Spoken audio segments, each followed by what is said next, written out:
ওদেরকে জাহান্নামের ভিতরে নিক্ষেপ করো এবং ফুটন্ত পানি দাও, ওরা পাপী।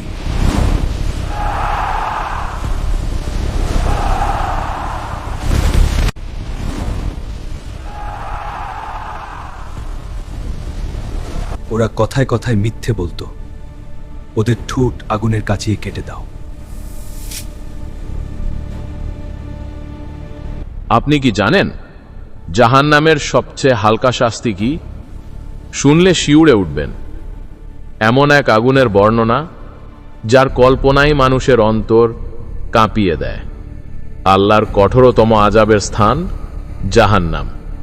আজ আমরা জানব সেই ভয়াবহতার কথা যা কোরআন ও হাদিসে স্পষ্টভাবে বলা হয়েছে। জাহান্নাম এক অতল গহ্বর। রাসূলুল্লাহ সাল্লাল্লাহু আলাইহি ওয়াসাল্লাম এতে পাথর নিক্ষেপ করলে তা তলদেশে পৌঁছাতে 70 বছর লাগে।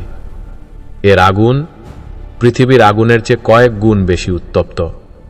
যারা এর অধিবাসী তাদের জন্য প্রস্তুত করা হয়েছে ফুটন্ত পানি এবং বিষাক্ত রক্তপুঞ্জ। অপরাধ অনুযায়ী শাস্তিও ভিন্ন। যারা সুদ খেত তারা রক্তের নদীতে সাঁতার কাটবে। যারা মিথ্যা কথা বলতো তাদের ঠোঁট আগুনের কাঁচি দিয়ে কেটে ফেলা হবে। প্রত্যেক পাপের জন্য রয়েছে সুনির্দিষ্ট আযাব।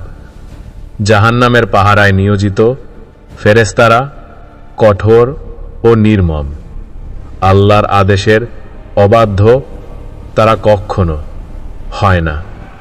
অপরাধীদের আর্তনাদ তাদের মনে কোনো করুণার উদ্রেক করবে না।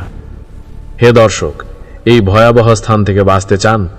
সময় থাকতে তওবা করুন। আল্লাহর দয়া ও ক্ষমা অসীম। তার কাছে পানা চান, ভালো কাজ করুন। আল্লাহ যেন আমাদের সবাইকে জাহান্নাম থেকে রক্ষা করেন। আমিন।